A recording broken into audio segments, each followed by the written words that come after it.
নমস্কাৰ 24 লাইভ চাই থকাৰ বাবে ধন্যবাদ। এই মুহূৰ্তত লৈ আহিছো এটা বিশেষ খবৰ। বিহুৰ পিছত এবাৰ ঝুমুৰ নৃত্যই গঢ়িব ৰেকৰ্ড। মুখ্যমন্ত্ৰী ডক্টৰ হিমন্ত বিশ্ব শৰ্মাই দিলে এই বৃহৎ ঘোষণা। এতিয়া চাহ জনগোষ্ঠীয় লোকৰ মাজত বৃদ্ধি হৈছে উৎকণ্ঠা।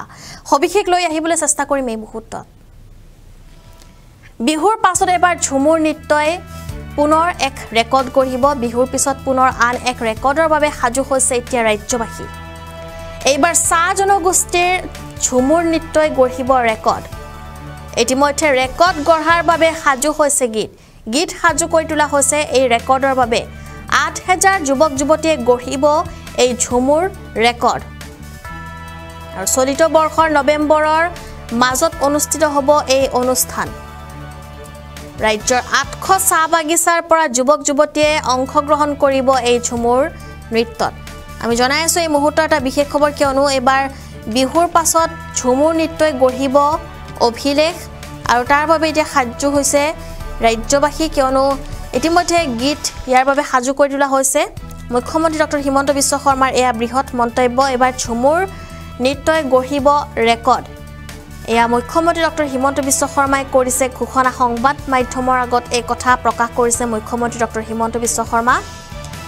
বিহুৰ পাছত পুনৰ আন এক ৰেকৰ্ডৰ বাবে সাজু হৈছে ৰাজ্যবাসী। এইবাৰ চাহ জনগোষ্ঠীৰ ঝুমুৰ নৃত্যই গঢ়িব ৰেকৰ্ড। ইতিমধ্যে ৰেকৰ্ড গঢ়াৰ বাবে সাজু হৈছে গীত। ৮,০০০ যুৱক যুৱতীয়ে গঢ়িব এই ঝুমুৰ ৰেকৰ্ড। চলিত বৰ্ষৰ নৱেম্বৰৰ মাজত অনুষ্ঠিত হ'ব এই অনুষ্ঠান। ৰাজ্যৰ ৮০০ চাহ বাগিচাৰ পৰা যুৱক যুৱতীয়ে অংশগ্ৰহণ কৰিব এই ঝুমুৰ নৃত্যত। চাহ জনগোষ্ঠীৰ লোকসকলৰ মাজত ব্যাপক এতিয়া আনন্দ উৎসাহ। এতিয়া ব্যাপক আনন্দ উৎসাহ দেখিবলৈ পোৱা গৈছে চাহ জনগোষ্ঠীৰ লোকসকলৰ মাজত। এই মুহূৰ্তত আমি মুখ্যমন্ত্ৰীৰ সেই মন্তব্য এবাৰ শুনাই ল'ব বিচাৰিম।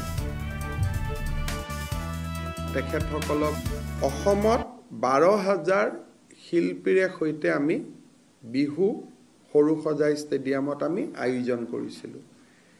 এইবাৰ আমি অসমৰ ৮০০খন চাহ বাগিচাৰ পৰা কম বেছি পৰিমাণে ক'ৰবাত ১০০ হ'ব, ক'ৰবাত ৮০ হ'ব, ক'ৰবাত ১২০ হ'ব, আমি ৮,০০০ নাচনীৰে গুৱাহাটীৰ সৰুসজাইত আমি এটা ঝুমুৰৰ প্ৰদৰ্শন কৰিব খুজিছোঁ।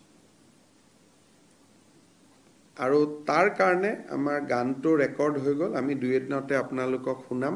ভিডিঅ' ৰেকৰ্ড হৈ গ'ল।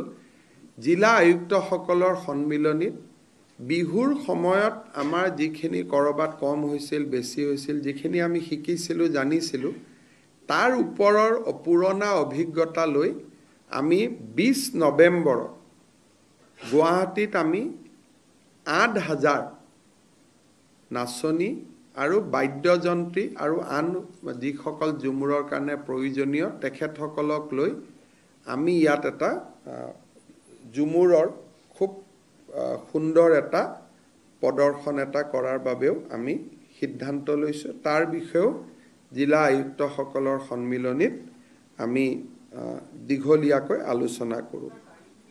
২০ নৱেম্বৰ ৰেকৰ্ডৰ লগত লিংক কৰা নাই, প্ৰদৰ্শন হ'ব। কিন্তু তাৰ মাজত কিবা গিনিজত এনেকুৱা ৰেকৰ্ড আছে নেকি আমি এক্সামিন কৰি ল'ম। হয়তো ২-৪টা ৰেকৰ্ড হৈ যাব। কিন্তু বৰ্তমান ৰেকৰ্ড শব্দটোতকৈও সমূহীয়া প্ৰদৰ্শনটো আমি বেছি গুৰুত্ব দিছোঁ, যে ৮,০০০ ঝুমুৰ শিল্পীৰে আমি ইয়াতে এটা প্ৰদৰ্শন কৰিম, যাতে ঝুমুৰৰ লোকপ্ৰিয়তা আৰু সাৰ্বজনীনতাটো বৃদ্ধি পায়। আৰু ঝুমুৰ শিল্পীসকলেও তেওঁলোকে এটা যাতে প্ৰেৰণা পায়।